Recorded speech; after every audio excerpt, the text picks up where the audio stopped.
Ladies and gentlemen, I am incredibly happy to welcome you all today. Not in the way that I always say that I'm very happy to welcome you. I'm actually a little bit extra happy to welcome you today because I think Mike is one of the sharpest Russian analysts in the US. So when he was going to come to Finland, I of course seized the opportunity to try to trick him to get here. And he did. And what he's going to do today is to give us a presentation of his brief, which are in front of you, Drivers of Russian Grand Strategy. For those who don't know me, I will say I'm Oscar Jonsson, Director of Stockholm Free World Forum. And what's going to happen now is I'm going to give the word for Mike. He's going to talk for about 20 minutes. Then I'll start posing some questions to him, and then we'll open up the floor for a discussion. So without further ado, warm welcome. And Mike, the floor is yours. Okay, thank you very much. And of course, thanks for the kind invitation for hosting this discussion. It's great to be here with you today. I am going to talk for maybe about 20 minutes on what I think are kind of core strategic drivers of Russian behavior, and also a bit more about sort of the ways of Russian strategy, because I think strategy, as much as about ends, the most interesting part is really the ways, the approach people take. And the point of it is to start a conversation with you. Of course, this is Sweden. You follow Russia. Many of you have big thoughts on Russia. You've worked in Russia. You've traveled there. And so you're a very experienced audience, and I expect that the point of this to really to get us into a good Q&A and a good engagement back and forth, right? So the way I'll kind of frame this is, and to get rid of a short brief that you have in front of you, is essentially Russian behavior kind of under three overlapping categories. One is pursuit of security, another one is pursuit of power and influence, and the third one is really overlapping with those other two, which is Russian strategic culture and sort of the strategic outlook. They say countries are not people, but countries are run by people, and people's ideas and their formative experiences and their outlook on the world does matter at the end of the day. It is what differentiates powers from each other. So, and one of the things I'll frame when I talk about strategic culture is really that Russia does have a fundamentally divergent outlook on the normative conduct of international relations from that of the United States, that we don't just have objective differences over certain interests, but we do have actually a divergent outlook on how international politics should be formed between states. And of course, to give you my own bias, all great powers, particularly classical great powers, tend to be revisionist even when pursuing security, and they often tend to grow hungrier from the eating when they do, that is success begets success. But the interesting conversation is not whether or not they're revisionists. The interesting conversation is, were they trying to revise, how, and why are they trying to revise it? That's the conversation I'd like to have. So in brief, first, and I apologize, I am from the part of the United States where people speak really fast, which is the Northeast New England, okay? I've often had this, I will slow myself down, I assure you, but I do have a tendency to run pretty quickly. So first, of course, Russia's challenge is principally about revising the post-Cold War settlement in Europe, in that Russian elites really don't believe that they have a stake in a security framework for Europe, as has been established in the post-Cold War period, and they see that period as largely having been an anomalous time, a time of incredible Russian weakness in the fall and collapse of the dissolution of the Soviet Union, and a period of unchallenged U.S. primacy. Not only is the U.S. being the superior power, but really there being no powers to challenge the United States, not Russia, not China, not anybody else. And this historical arrangement is seen much more like a Versailles-type treaty, that is, Russia simply absent as an actor, as an actor able to shape security in Europe for almost 20 years. Second is, Moscow believes that a transition is in progress, and that the world is transitioning from unipolarity, which it always saw as an unstable form of international distribution of international power. And Russia, of course, seeks an international order that's not dominated by the West, but thinks of it much more as ideally a triangulation between itself, United States, and China.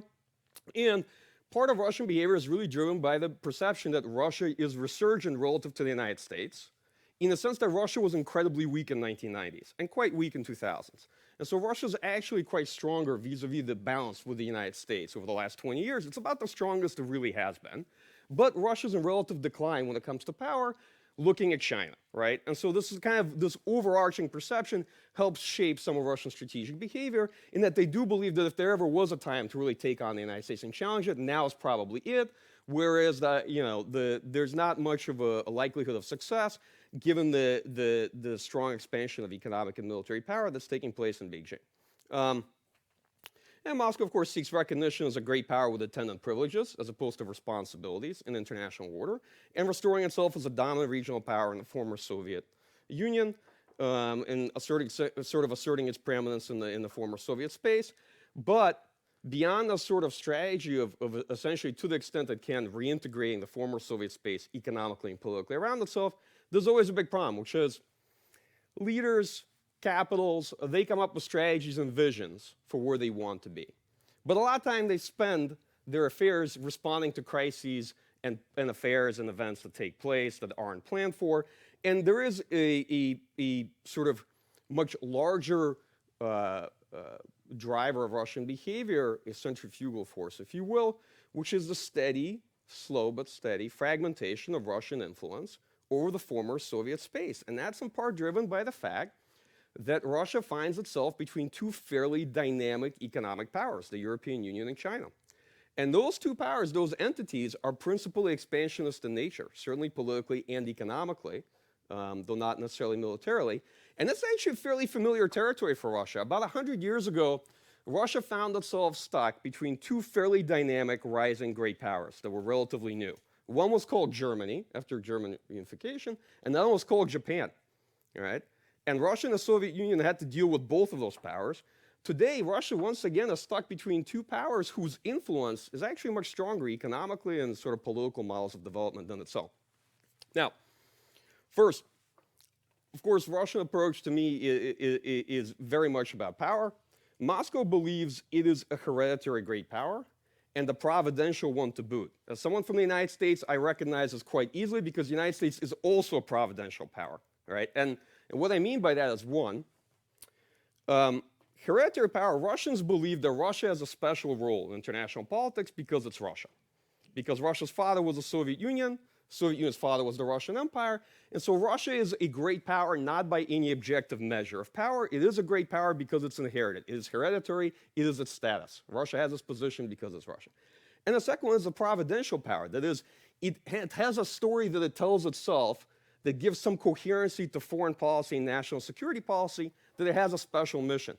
There's quite a few elite groups that they may lead a great power that are not providential. They don't actually have, beyond getting more power, more security, they don't actually have a story that they try to tell themselves about the role of the international system.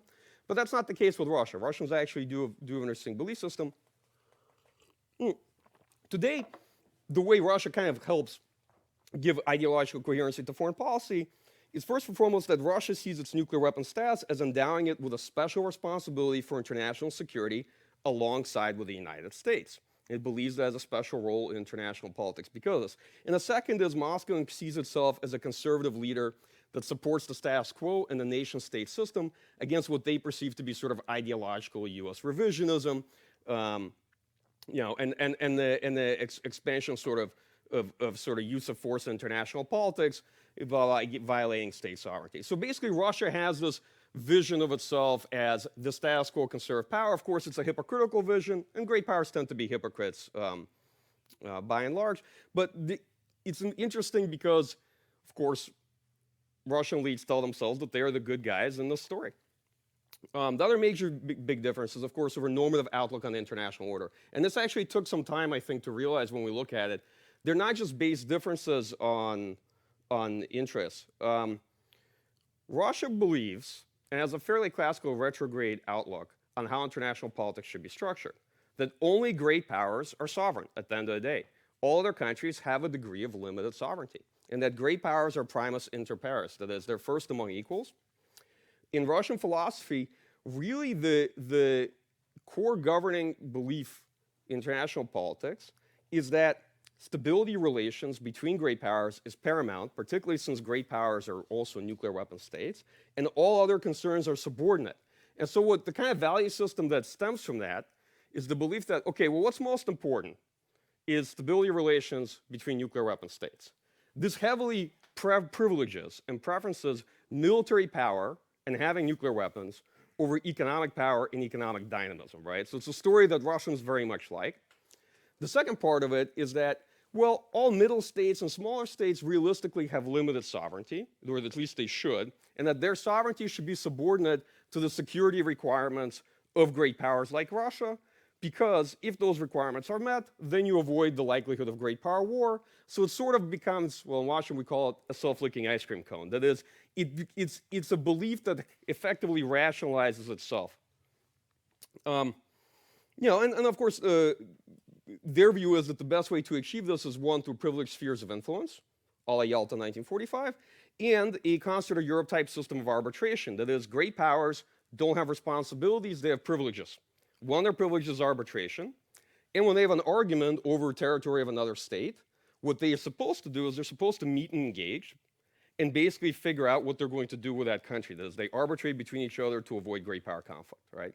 In the United States, conversely, we actually pretty strongly undervalue military power. We're much more focused on economic dynamism and human capital. And the way we tend to measure power, at least we had for a long time, the last 20 years, was, I also think, a bit myopic. That is, we are much more focused on countries' economic performance and to the extent that they make use of their human capital, the kind of economy that they are, and really walked away from judging power based on military power. And I think it's quite problematic because, well, as an IR person, I can tell you that use of force is still the trump card in international relations. And a lot of people would not be talking about Russia right now if that wasn't the case. And Russia has historically done a pretty decent job of trying to offset economic weakness, lack of economic dynamism, with military power and use of force in pursuit of political ends.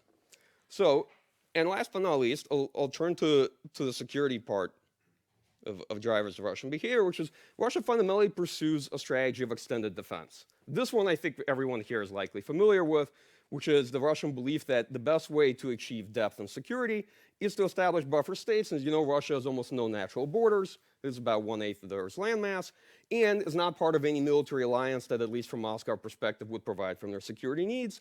This, unfortunately, is very much a zero-sum game. Buffers sound like a neutral territory, but that's not actually the case, okay?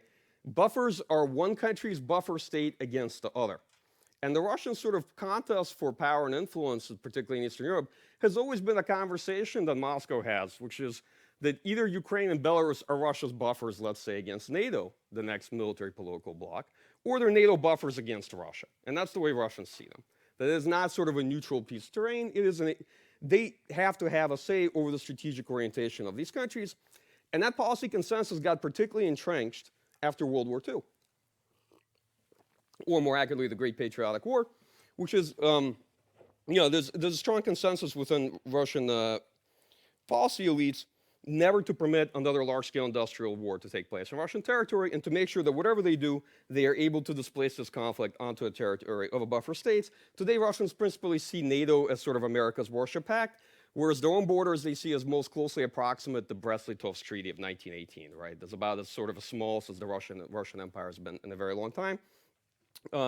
And so essential from Russian perspective is their ability to have a say over the strategic orientation of their neighbors, particularly because from their perspective, they basically see neighbors as liabilities.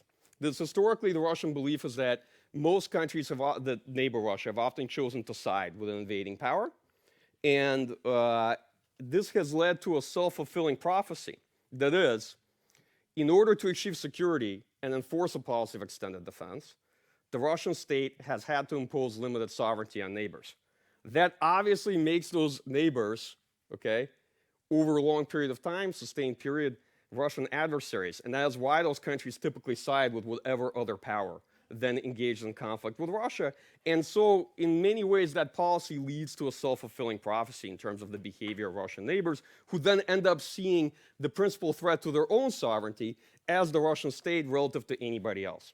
And in addition to that, as a special asterisk, Moscow today does not see many former Soviet states as fundamentally sovereign. This is not just because of its outlook on international affairs, where it's not prone to see any countries other than great powers as having a real independent foreign policy, but it's also obviously about a history of an imperial transition that Russia has not quite made, right? And particularly Ukraine is probably the epicenter of both a strategy of extended defense as a buffer state and the pursuit of reestablishing itself as the dominant power in the former Soviet Union, that is reintegration of the former Soviet space. Ukraine kind of lies at the intersection of both of those strategies. And Ukraine also occupies a very special place in the Russian mindset, that is, all things being equal, it is very clear that the current Russian elite, which is really the last generation of the Soviet elite, those people who had their formative experience in the latter days of the Soviet Union, simply cannot picture Ukraine as an independent nation state and can never conceive it that way. And therefore, when you're really talking to elites in Moscow, what you get very clearly is that they do not see the war with Ukraine as an interstate conflict. They see it something closer to of an internal family feud. That is, they don't picture this as an actual war between two independent states where one state has either annexed territory or invaded the other one. They see this as something akin more to a post-Soviet internal conflict, right? And it's quite interesting, and it's important because that simply structures a lot of decisions. There is a genuine concern in Moscow about Western designs to change the Russian regime because they perceive U.S. foreign policy as principally missionary, because the United States and U.S. policy elites, the net sum of that belief structure really is emphasis on the sovereignty of the individual.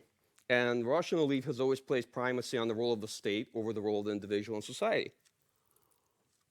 So, at least the current regime has come to understand that the U.S. will always see the purpose of its relations with Russia as regime conversion, right? And a system of personalized rule and sort of informal patronage networks can never separate its own survival from that of the state, the way it sees its role, right, in running the country. So the challenge you get is that while Russia has a very retrograde outlook on what they believe the normative conduct of internationalists should be, they've come to understand the United States as principally a missionary ideological society in terms of our policy elite, which it kind of is, by the way. It's not exclusively. I mean, the U.S. always has, to simplify it, two communities fighting over the tiller, the rudder of the ship of state, which is one, a much more pragmatic community that's much more focused on governing the United States as a superpower, but ultimately a state with defined interests, values, objectives, and another one that always sees the United States as much more of a cause in international politics, a cause advancing a particular political system, and economic system too. And so Russians basically come to understand that no matter what, the end goal for the United States of sustained relations with Russia will be to conduct regime conversion, right? And that the United States is just missionary in nature. Most of all, I think today, what the Russian elite wants is the deal that the Soviet Union got in 1970s, specifically 72 to 79, during a period of détente. They very much want not just recognition as, as a great power and all that. They want the recognition and respect the Soviet Union got, but very particular period of the Cold War. That period of détente, where they felt Soviet Union, at least my assessment was Soviet Union couldn't take yes for an answer. The Soviet Union was remarkably successful during the first half of the Cold War in competition. It was by far the weaker power in every respect, by every measure. It was never a contest of equals, not even remotely. It was never a contest of two blocs that had equal allies or equally successful systems of political economic development, not at all. But the Soviet Union was actually quite good from 48 to 69. The Soviet Union got a fairly decent deal during a period of détente. And it got recognition as sort of a status of co-equal superpower, which it wasn't, on the basis of its competitive performance, not on the basis of the objective measures of power. That is the power balance between the United States and the Soviet Union, right? And so the Russian vision is, to the extent they can, compel the United States, and they see this as an escalation, as a confrontation that's really based on a steady escalation of coercive measures. There's both sides imposing costs on the other side, and the Russian basic bid is to last longer than the United States expects Russia to last in this confrontation. That is to take this fight out into the 2020s, but ultimately to get a deal, right? And the ideal sort of Russian outcome is détente, and most importantly, a renegotiation of the post-Cold War security arrangements in Europe. And if they can get it, a U.S. acquiescence to what Russians believe is sort of their entitled sphere of influence, right? Essentially, an abandonment of the vision that the United States had for the post-Cold War security architecture of Europe. And I'll briefly cover some Russian lines of effort. The The first, of course, straightforward, and everyone can see it's restoration of conventional military power and a heavy investment in the military instrument of national power to build a balanced military force based on a general purpose force, a conventional strategic deterrence that is a force fairly capable in long-range precision-guided weapons and aerospace defense, which Russians see as a separate branch of the military. That is, it is a conventional component of the military of strategic significance, right? A fairly capable non-strategic nuclear weapons force for theater nuclear warfare, and of course, heavily modernization of strategic nuclear arsenal. And this military allows Russia to principally engage in, first and foremost, local conflicts like Georgia and Ukraine. That is, it's a capable conventional military that allows Russia to impose its will on its neighbors. Second, a fairly viable conventional force that can engage in non-contact warfare with a technologically superior adversary, i.e. United States and NATO. And third, the Russian military thought had never accepted the proposition that a war between Russia and the United States, that is, a war between pure nuclear states, could be kept conventional only. This conflict can only be kept conventional for a very, very limited period of time. And they have always assumed and accepted that there would be nuclear employment at a bare minimum at the theater level, that is, in the continent of Europe, and have always invested in this capability and have actually been fairly effective in pursuing superiority in it, since the United States has largely went into disarmament when it comes to theater nuclear warfare. Not completely, I'm obviously painting with a broad brush, but in general, we almost got out of that business. Okay, so the conventional nuclear military toolkit is actually very important. It is important because, you know, sort of Glenn Snyder tells us in Stability and Stability Paradox, there's something very interesting that happens in confrontations between powers. So at nuclear conventional level, the lower the risk, the probability that a war will result in use of nuclear weapons, actually the higher the chance of conventional war. Because if you could ideally get the risk of escalation to nuclear weapons to zero, it means you can have confidence that actually you can have a conventional only war with a nuclear power, right? So it works for a lower threshold of conflicts. What happens is that the more stable the conventional balance between Russia and NATO, and the more stable the nuclear balance, the much more lucrative will be forms of indirect competition. That is, all those actions that we call actions below the threshold of war. And this is actually how the Cold War played out. The Cold War is fundamentally a period that shaped international politics because the United States and the Soviet Union took that contest literally everywhere else around the world, and they reshaped the politics of all other states to proxy wars, covert actions, right, coups, various forms of information warfare, assassinations, you name it, right? And so the reason why a stable conventional balance between NATO and Russia is going to actually lead to more intense indirect competition is precisely this paradox, right? That it gives considerable confidence to the Russian state that having an effective conventional nuclear deterrent simply means that most actions they take that you might consider to be risky, provocative, okay, chancy forms of indirect competition, they're not going to escalate to a conventional war between Russia and NATO because they're fairly confident in their deterrent. And I think that the likelihood that there will be retaliation is fairly low. I'll give you one very good example of this to consider for modern times. Cyber warfare. Cyber warfare exists in the only domain that's truly man-made. We have very little experience with it. Particularly, we have very few good use cases in political science. But so far, all experience shows us that there's actually no good way to link conflict in cyber domain, the implementation of various forms of offensive actions in cyber domain. To conventional nuclear deterrence, that is, countries are not credible in saying that in response for a cyber attack, they will retaliate with conventional military force. And other countries have not responded in a way that leads credence to the belief that such deterrence is effectively credible, that you can link the two. And so what you get is, even though you have lots of declaratory policies that show that wide, massive-scale cyber attacks that could injure people, create infrastructure damage, would lead to conventional nuclear retaliation, you have to keep in mind that states with very sizable conventional militaries and very capable nuclear deterrence are likely to not see that sort of declaratory policy and threat as all that credible. And that's just one example of the challenges we deal with in the year 2019 that we didn't necessarily have in sort of 1989. So I've advanced theory that the Russian approach to indirect warfare, this line of effort, today is principally a strategy of cost imposition and weakening, and it's much closer to an approach that was best defined as raiding, which is a principal form of contest in how wars played out between states, particularly during medieval times, that is prior to the advent of the nation-state system.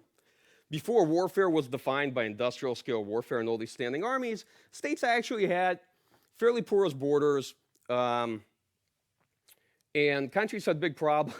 Countries had big challenges, a lot of the similar challenges they face today. That is, if conventional nuclear warfare are not very possible, as you know, meaning they're not worth whatever it is you're fighting over, it makes indirect warfare sort of not only the only viable approach you have, but increasingly the most lucrative one. And you can launch pretty effective sustains of economic coercion or political coercion over time against countries as a form of cost imposition. It takes time. Obviously, cost imposition lets the other side to decide when they want to quit. But it is principally what's taking place between Russia and the United States today. US has huge advantages in coercive economic power, sanctions. Russia has certain interesting advantages in political warfare, and it's fairly innovative and adventurous and risk-taking. And there are big changes in the nature of modern economies and in the nature of states today that make this a pretty successful approach. And last but not least, I'll kind of close out with a few, I think, short points, which is that one other main sort of Russian lines of effort is to establish asymmetric dependencies and develop sort of isolating bilateral relationships with key states. In Europe, there's a very base driver of Russian strategy. Russia individually is stronger than any European country. It is. It's more populous, it has way more military power than actually most European coalitions without the United States. I mean, to be perfectly honest, there's more military power than any European coalition without the United States, okay? It has a pretty large economy. Purchasing power parity-wise, it was only some years ago that Russia was actually the largest economy in Europe, or second to Germany. In terms of purchasing power, it's pretty capable. And that reflects on its defense spending, right? Effective Russian defense spending is probably closer to 180 billion worth a year, if you look at the reality of what that money buys in rubles. That's how they maintain the force that they have and the level of procurement they have. But Russia has a very obvious problem, which is Russia is actually much weaker politically, economically, vis-a-vis the European Union, okay? And so Russian challenge is basically about dealing with political economic blocks, and the Russian approach has been, to the extent they can, to target key European players, the countries that it kind of sees as sort of former successors of the great powers, like Germany, Turkey, Italy, and France, and try to isolate them and establish sort of relationships based on a degree of dependency, so that those countries have strong stakes in maintaining a relationship with Russia, and those stakes, in the event that there's a contest, a crisis, a conflict in Europe, those stakes will very much weigh on the minds of those individual states. And the choices they make in that scenario will prove decisive, right?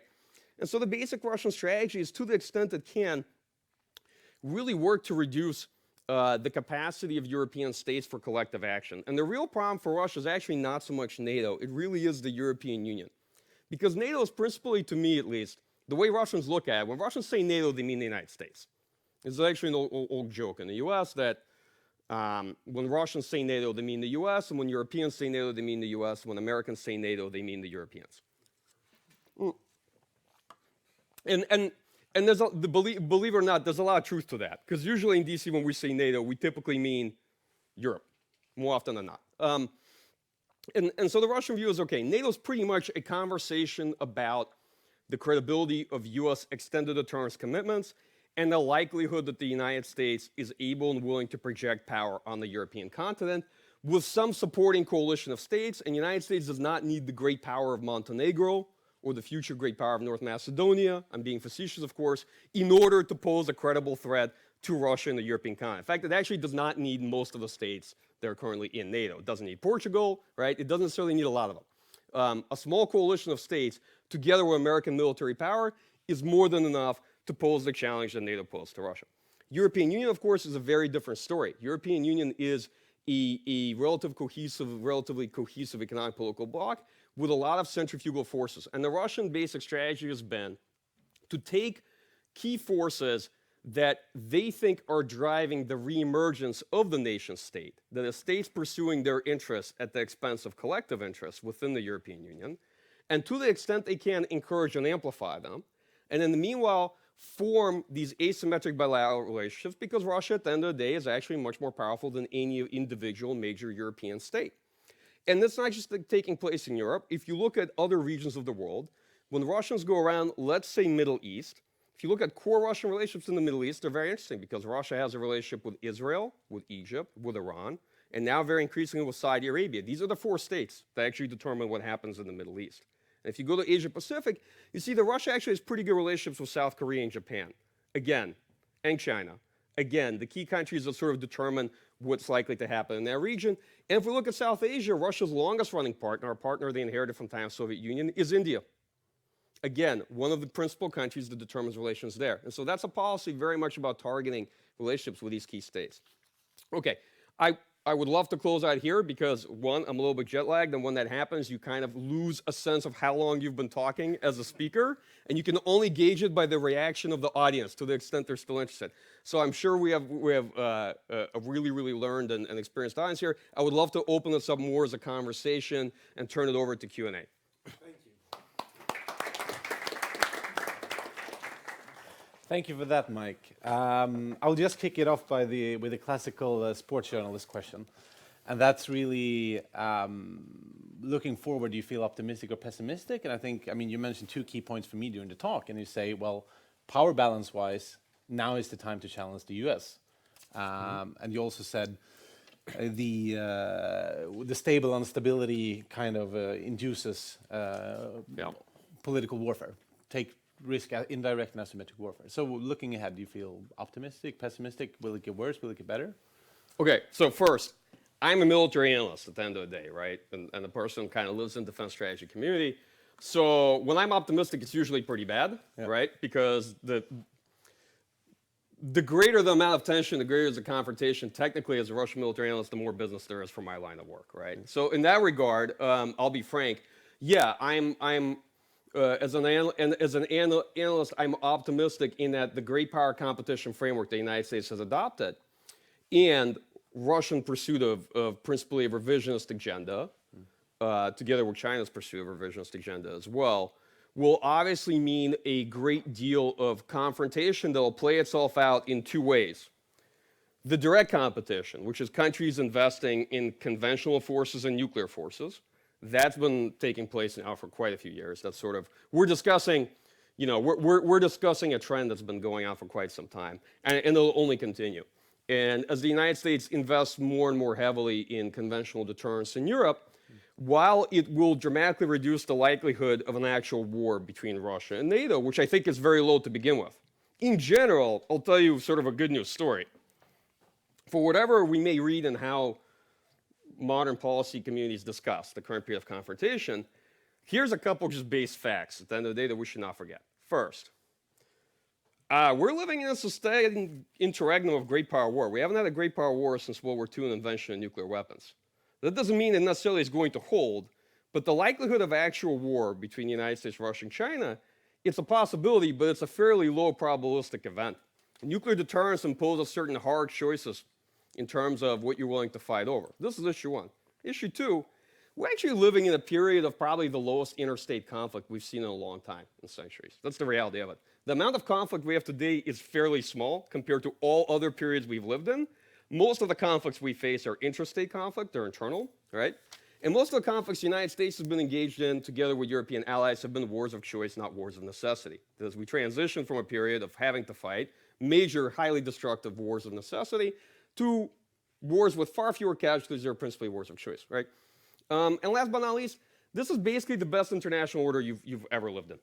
Compared to other international orders you know, from concert of Europe to the interwar period, this is basically about as good as it gets for the international system, which is not to say it's going to last, but simply to say, in aggregate, if we look at the current situation, yeah, this time period is actually probably the most peaceful the international system has seen in a very, very long time. The elephant in the room would then be that maybe the opportunities now for political warfare is higher than ever, Yep. given the, I mean, not only the information society, but also the economic flows and interconnectedness of, yeah. So there's a distinct prospect that we will lose it, and here's how.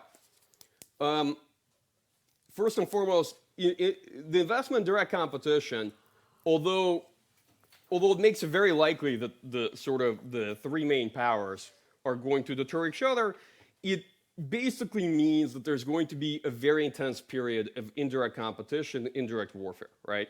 And so this wonderful period is to some extent is going to end, as you're going to have way more proxy warfare between the major states because it's the only kind of wars they can get into.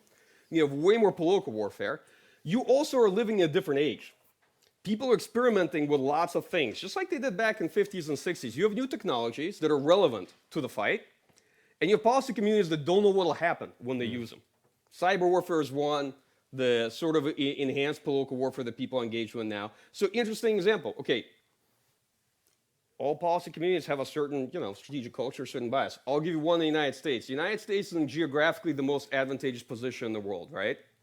We have two oceans surrounding us. We have no great powers in our hemisphere. We have two fairly nice but weak neighbors, Canada and Mexico. Because of that, U.S. has a sense of entitlement in that it is almost rarely touched by anybody. And whenever anybody reaches out and touches the United States, the U.S. has a very, very allergic reaction to it. It doesn't matter the actual impact necessarily on the U.S., but if you engage in political warfare that is seen by elites in the United States as having made an impact, you will get a tenfold reaction to whatever was done, right? And that matters. So these are kind of results you get from indirect competition. They can be very consequential. After 9/11, the United States basically took on an entire different vision of the world, the Bush administration, right? Yeah, and U.S. reaction to being touched by somebody like that can be very consequential for international politics. Yeah. So the way you can potentially lose international order, ultimately, is over time through erosion. And the number one thing that will drive it is when states cease to being status quo, and they're not. Why sometimes, we debate in IR, people say, well, how come we can't, do a concert of Europe type system with Russia and China? Well, there's a very simple answer to that. There's one challenge, which is basically, concert of Europe system existed because the countries that first signed up to it were status quo powers in Europe. And it fell apart because they stopped being status quo powers in Europe. And the other two powers, Russia and China, are not status quo powers. Okay? So that would be kind of a prerequisite to us agreeing to that form of system. One of the main ones. As a last question before I open up the floor, but as you're as well as an IR guy, you're also a military analyst, Yep. and we're closing in on our coming defense bill that will set our military posture for the coming 5 years. How do you view, like from a U.S. perspective, how do you view the conflict around the Baltic Sea, and what would be important for Sweden to help or do? How are we relevant? You plan to fight? That's great. I really like where this is going. I am. Very. So, modern character of war really places emphasis on those capabilities that are in theater, not necessarily local to the conflict and not global either. And neither one is necessarily all that useful, but capabilities that are relevant for shaping the actual theater of military operations that are principally at operational depth. So when we're talking about that, it's important to understand that, okay, modern conflict, okay, begins such that both sides can reach well beyond the initial battlefield, and if they want to, they can go counter-value, that is, target critical objects, civilian infrastructure, logistics infrastructure, throughout the depth of the other nation right at the beginning of the war. There's actually no immediate need to really fight on the battlefield.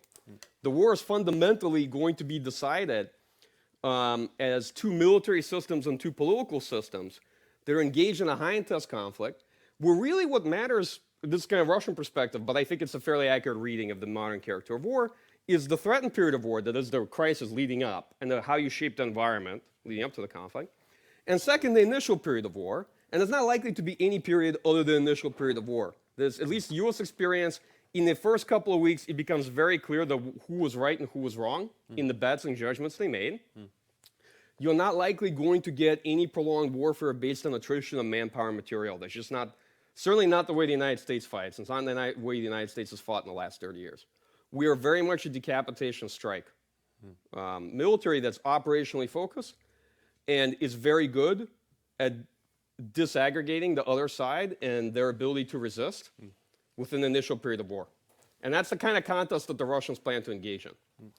That is, the ability of another country to either successfully defend, against aerospace attack, and aerospace is much more a defining domain in modern conflict, and to be able to resist in the initial period of war, those capabilities like precision-guided weapons that can be fairly shaping right at the outset is really important.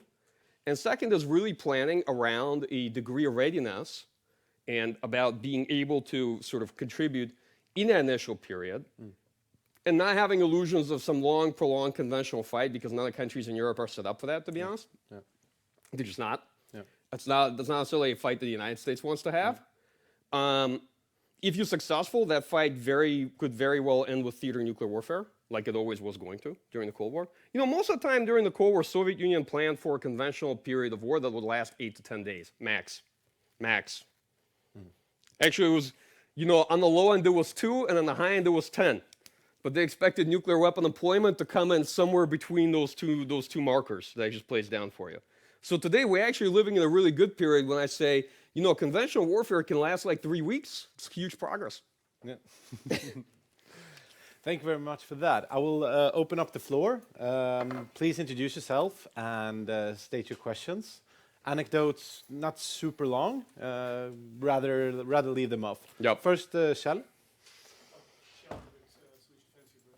Thank you for a very useful overview and also the last part on military analysis.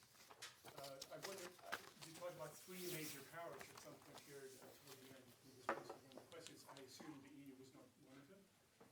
So I wonder if you could, in terms of some kind of advice to people who are heading European governments or the EU even, how can you respond to this multifaceted challenge that we're laying out? Yeah, that's a great question. As American, I'm always reticent to suggest what the European Union should do.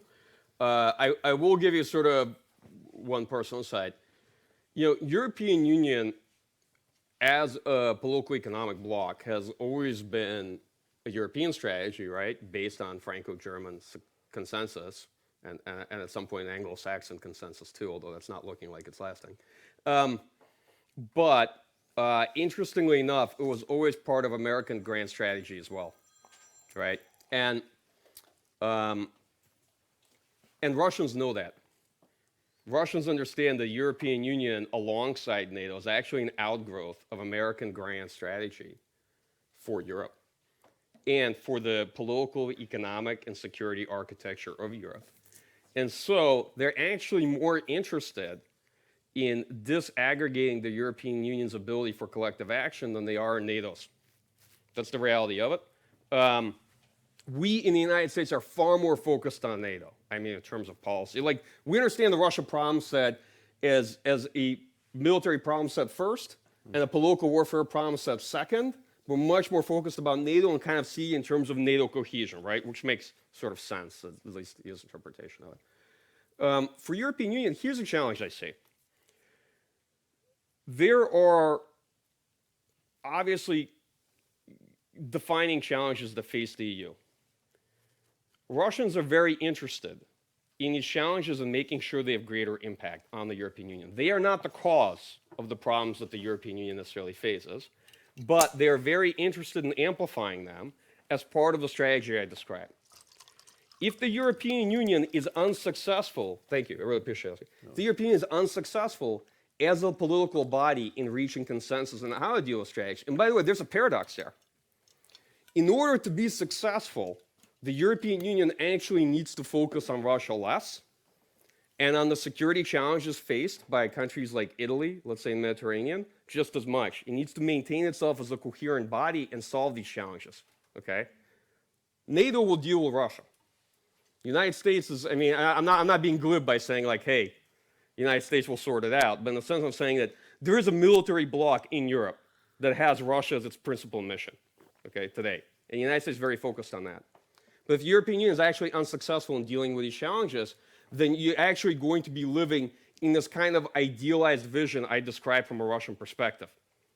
You'll be living in a continent where the only other power Russia really sees in Europe as a postmodern great power is like France, as a country with an independent foreign policy, independent use of military as an instrument of national power, and that's kind of it.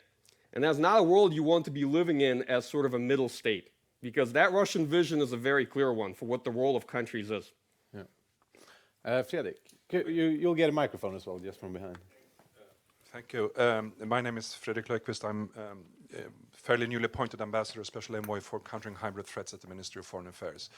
I very much concur with your analysis and also your premise that we have to do reverse engineering and able to counter the Russian behavior. We need to understand the drivers. And I think they're fully understood sort of in Northern and Eastern Europe, but there are many countries who do not share or have this understanding of the drivers.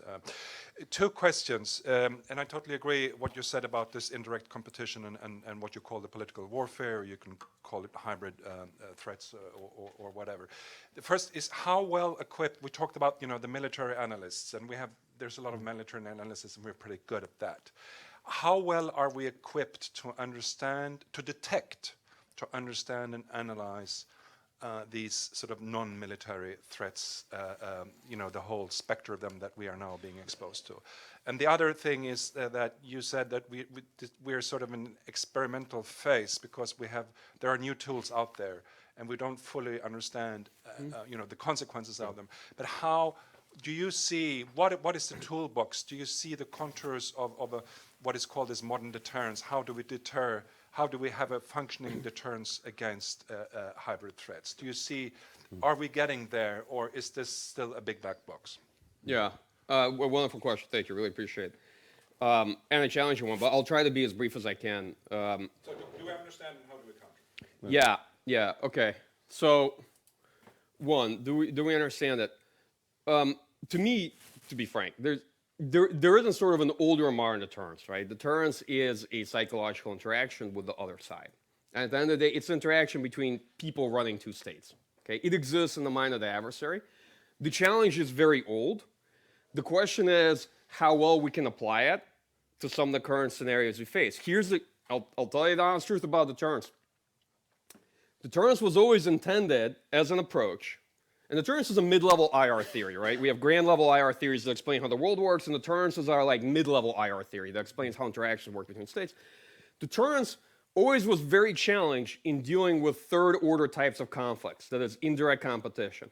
Even in the older days, let's put shelling aside for a second, Herman Kahn believed, and others, and Bernard Brody also believed, deterrence would be very effective in deterring nuclear war between states. It would be pretty effective at deterring large-scale conventional war between states. And then when asked, like, okay, well, how useful will deterrence be in deterring proxy wars or political warfare and all these things, the answer is, not so much, for a couple of reasons. One,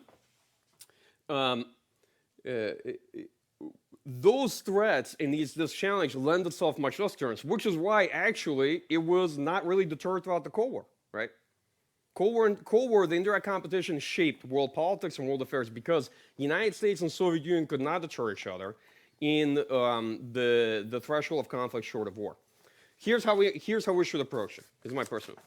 First, a lot of stuff happens in this threshold, right? Because that's all the stuff that happens. Nuclear war, conventional war. Remember, I said we haven't had it for 70 years. So literally everything else falls into this giant bin, right? It's literally the net sum of activity, a lot of activity you're dealing with. And it's going to have a lot of things in it. First, bureaucracies have a terrible, terrible penchant for seeing activity as achievement. That is, it looks at all the stuff the other side is doing, and it measures all the activity and says, my God, they're doing all these things. There must be some achievement there. We have to counter all that stuff, right? Terrible approach, but bureaucracies initially responding to a competition deal with it that way. Why? Well, Frederick the Great posited the problem of he who defends everything defends nothing, okay? Strategy is a process about making choices. So you have to make conscious choice about what matters in adversary behavior and what doesn't matter, what's going to be background noise, and you're just going to live with it, and it's okay. Okay, it's all right because it's actually not going to be defining or determining. 1, 2, you have to make sure not to make mistakes to overreaction to different things. Lots of people begin to propose all sorts of policies. Let's start censoring or curating media. That's a really good way to deal with information warfare potentially. Let's ban all information coming from the adversary. Let's do this, let's do that. The lots of policies people propose that will actually change the dimension and nature of their own state much faster through their own reaction than anything the other side could have ever done. It's basically you taking a gun and you're saying, what if I shoot myself? Will it also hurt Russia? And the answer is, yeah, but you will shoot yourself, right? I mean, no, but there are states that have taken up these policies. They have. Now, some in extreme situations, Ukraine's a very good example. If you want to look at state censorship and self-censorship, that's a case in point, and you can understand that conflict how people do that. So problem 2 is don't overreact. Overreaction is a huge issue early on in contests. You have to you actually really have to define the challenge in terms of indirect competition. What are you hybrid threats? Amongst those, which are the ones you really are going to contest? Which are the ones you think you have a viable path to contesting? Second, where are you actually lacking means? Okay, so a lot of times strategy is really about the ways, it's about the approach, but there are certain times when you look at it and you actually have to invest in capacity because you just don't have the means. You have to build it, okay? If it's important enough, you will build the means. If it's not important enough, you'll talk about building them, but then you'll just move the ends closer to the means you have and just shift the goalposts over. That's basically what policy communities end up doing, right? That's the reality of it. So if it's actually important enough to you, you'll build the means to deal with it. And if it's not, you'll talk about the problem a lot of times. And then eventually you'll kind of move the ends closer to where your capacity really is without investing in it. And that's how we determine where countries, core interests really lie versus what is just blah, blah. Sorry to be kind of blunt, but that's kind of the way I look at it. Close up by this point. And we were talking about this earlier before the session started. Oscar. Strategy is important to generate power from the bureaucracy. One of the biggest value of strategy is not the fact that you come up with an amazing vision for solving the problem set. But as Richard K. Betts said, just because strategy is impossible doesn't mean it's not necessary. The reason it's necessary is because it allows you to generate power from your own government, your own bureaucracy, to solve a problem. Okay? Strategy is a reconciliation, first and foremost, of your own beliefs about what the problem is. And second, it then allows you to go around to different parts of your building, that's what's happening in the United States with national defense strategy, and say, what are you doing? Well, I'm doing all this, let's say counterterrorism and stuff. Like, well, did you hear about the latest thing, great power competition? Here are the adversaries. What are you doing in reference to what our strategy is? How are you supporting this? And if you're not, why am I funding you, right? And you can go around to different parts of the building. It's much more necessary to a large establishment like the United States, which is a gigantic cruise ship with lots of different establishments all pursuing different problem sets to shift that ship around. But at the end of the day, it's very necessary for any establishment. So you can actually generate the power you need to help solve the problem. Patrik. Well, thank you very much, Michael. I would like to ask you, because you know a lot about thinking in Moscow and the Kremlin. What would you say is the vision of the Kremlin concerning the Russian-EU relations? What is the goal in a, let's say, medium perspective, like 5-year perspective? What is the Kremlin trying to achieve in its relations with the European Union? Yeah. Well, I wouldn't oversell my knowledge base. I never get invited to the briefings there, I assure you. But I can give you sort of my best and obviously very imperfect sense of it, that Russians first and foremost are engaged in a strategic pause right now with the United States. And that's important to understand because Russia defines itself vis-a-vis the US. If you actually think about Russian intellectual construct for their role in international politics, is that the responsibility for international security is shared by them and the United States. The recognition they seek is from the United States, not from Spain. I love Spain, but that's not the country that they need to be recognized by as a great power, right? And in their perception of their role in international politics is based on their perception of the US role in international politics. So it's like this affair they cannot let go. And the reason I'm telling you the story and answering a question about the European Union is because Russians have come to a conclusion about what to expect in their relationship with the United States right now, which is nothing, to expect nothing. And they're calling it a strategic pause, because they do not believe that the United States is in a position right now to actually deal with them on any of the questions, problems they have, and that we are engaged in an escalating confrontation where both of us are imposing costs on each other. Which then means that they are going to turn, and have turned, to deal with the other Western political entity, okay, that exists, that is not the United States, the European Union, right? And so they're much more interested in where they can make headway in terms of relations with the European Union. What to expect? The first is they're very keen on the fact that they made considerable progress as part of a strategy of establishing bilateral relationships, but within that, structural asymmetric dependencies. That is Nord Stream 2, that is Turk Stream. Okay? And they feel very successful. They feel that they're going to get basically 3 pipelines open potentially within a year. Yeah, to them it's actually fairly significant progress. In taking countries like Turkey and countries like Germany, and you say, yo, Turkey's not in the European Union. Yes, but it is a country relevant. It's very relevant to the United States, actually. It's relevant to the United States, and there are a number of states in Europe that very much look at the direction of Russo-Turkish relations and don't like it, are very concerned and apprehensive about it, rightfully. They're interested to the extent they can in making headway, of course, in stabilizing and realigning relations with Germany, with Italy. Well, Italy's never been a major issue for them. But ultimately, the Russian goal, to the extent they can, is to try to revive the conversation about Ukraine, because they're very much settled into the medium to long-term game over Ukraine's future. They don't feel they've lost anything. And they actually feel that they're making headway both on Ukraine down the line, potentially restoring itself to a multi-vector type policy that is a balanced type relationship. And they're influenced by the Georgian experience, because they felt after the Russo-Georgia War, actually, eventually Georgia came back to try to stabilize relations with Russia, but also working on the European Union as the counterparty to that transaction. And to the extent they can, encouraging European fatigue and an acquiescence in Europe and a belief in Europe that really there's no solution to the problems of Ukraine without reaching a condominium with Russia. And as you know, Russia's very keen on a great power condominium. In fact, when they first conceived the Normandy process, of course they had, this is actually the idealized Russian fantasy, which is we have a map of Ukraine, it's a table, and then Russia and Germany and France sit down opposite each other, and they discuss what's going to happen with Ukraine. The problem Russians ran into is that France and Germany no longer exist, the World War I ones that they're trying to have this relationship with, right? Those are postmodern countries that have a particular view of the conduct of international relations, very different from Russia. And so they were not able to have the negotiation they thought they were going to, like this, I'm kind of painting you this fantasy. They sit down at the table, and they think it's a concert of Europe type discussion over how they're going to settle Ukraine, but they can't have it. So this is sort of the Russian dream, to the extent they can, is to be able to get to that kind of conversation. I hope this makes sense. This is an incomplete answer. But, as always, there is not so much a Russia-EU policy. Does this make sense? There is a Russia-Germany policy that the state guards very closely. Because from my perspective, the very senior-most leadership is focused on guarding off bilateral interactions with Germany as a separate space. There's a Russia-France, there's a Russia-Italy, and there's a Russia-Turkey. And there's a Russia-Sweden. There's not really a Russia-EU.